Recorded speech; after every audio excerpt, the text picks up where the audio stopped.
Jobs and money are the important things today. People are getting more worried and take these things as a serious topic, especially students.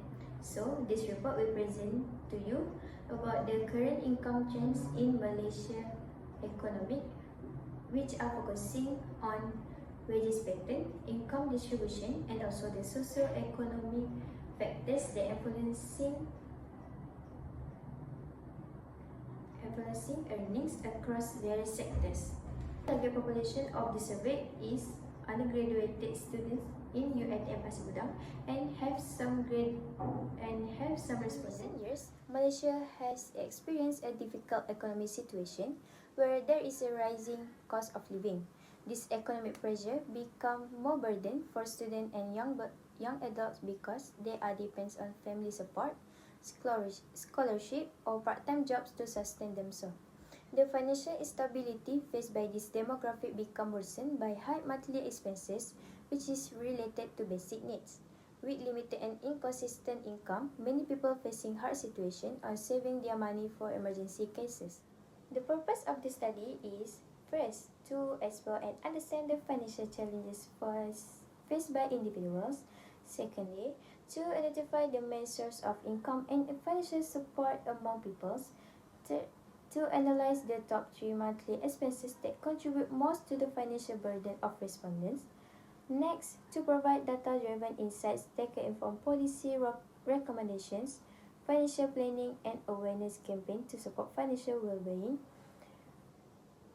Next, to investigate whether part-time employment or side business significantly contribute to financial independence.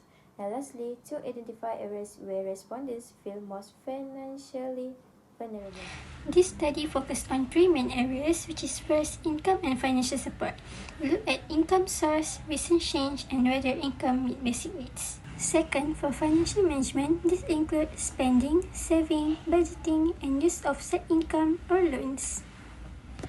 The last one, economic perception, we explore views on the rising cost of living, wage fairness, government support, and future confidence. The study includes respondents from various backgrounds, which is students, workers, the self-employed, unemployed, and retirees. Our method of investigation is we use a quantitative method with a Google Form survey shared via WhatsApp. All questions were multiple choice easy analysis with convenience sampling, and data was analyzed using basic statistic by percentage.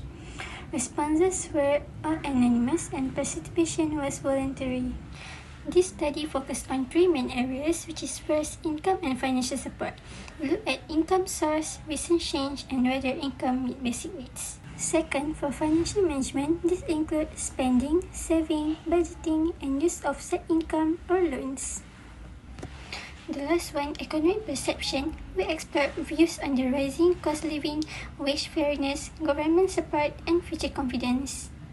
The study includes respondents from various backgrounds, which is students, workers, the self-employed, unemployed, and retirees.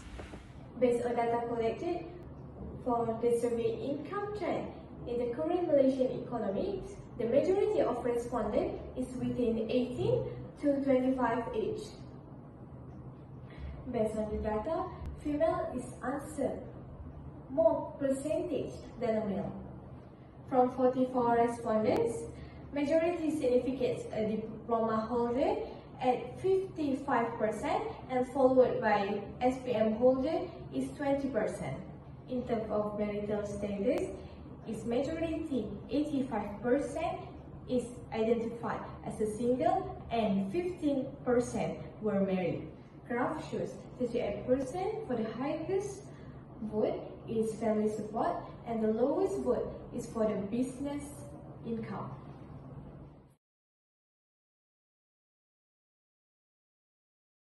Half of respondents improve their financial situation and do a part-time job and side income. Graph shows for the biggest expenses of monthly is for the food and education.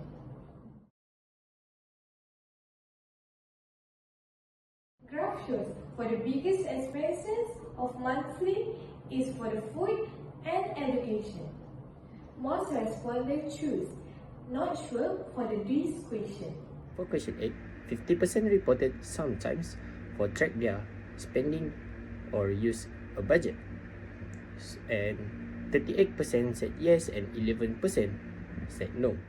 For question 9, 62.8% reported saving regularly, 32.6% save occasionally or not consistent basis. A small portion reported not saving at all. For question 10, 41% saving for their future investment, 37% saving only for emergency funds, and other respondents included education 9.3% and travel 7%.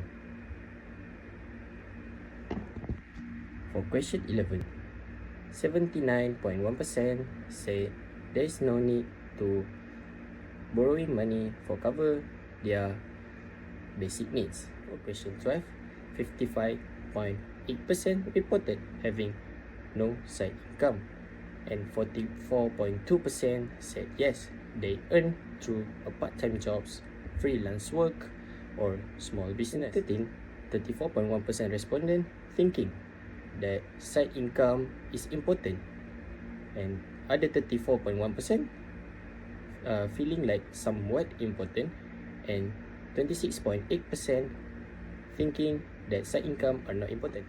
Based on the data collected for question 14, 72.1%, which is the majority of the respondent, responding yes for the living cost. Right, so for question 15, most of the respondents choosing low wages, which is 81.6%, as a factor that affect income level. So for question 16, 52.4% not sure the current economy provides enough opportunities to increase income, and the other 28.6% choosing no, and 19% choosing yes. 41.9% choosing no for the wages are fair of cost of living, and other 32.6% respondent are not sure. 67.4% choosing yes for the government initiative like cash, aid, and subsidies. 55.8% feeling not confident of their financial in future. This result show that majority of respondents lack of confidence in their short-term financial outlook. So for question 20, 45.2% are responded to rising expenses as their biggest concern regarding to their income and financial situation. Hi, Assalamualaikum. My name is Umaira Safia, and now I would like to conclude our report by highlighting the key findings from our study. Our study shows that many Malaysian youth, especially students, are struggling financially due to the rising cost of living. Most depend on family or scholarships with only a few earnings their own income. Key expenses like food, transport, and education continue to strain their limited resources. Many reported that their income is not enough, and some even borrow money to cover basic needs. Most also feel that wages are unfair compared to living costs, and they lack confidence in their financial future. Overall, our findings highlight serious financial stress among young Malaysians and the urgent need for support and financial education.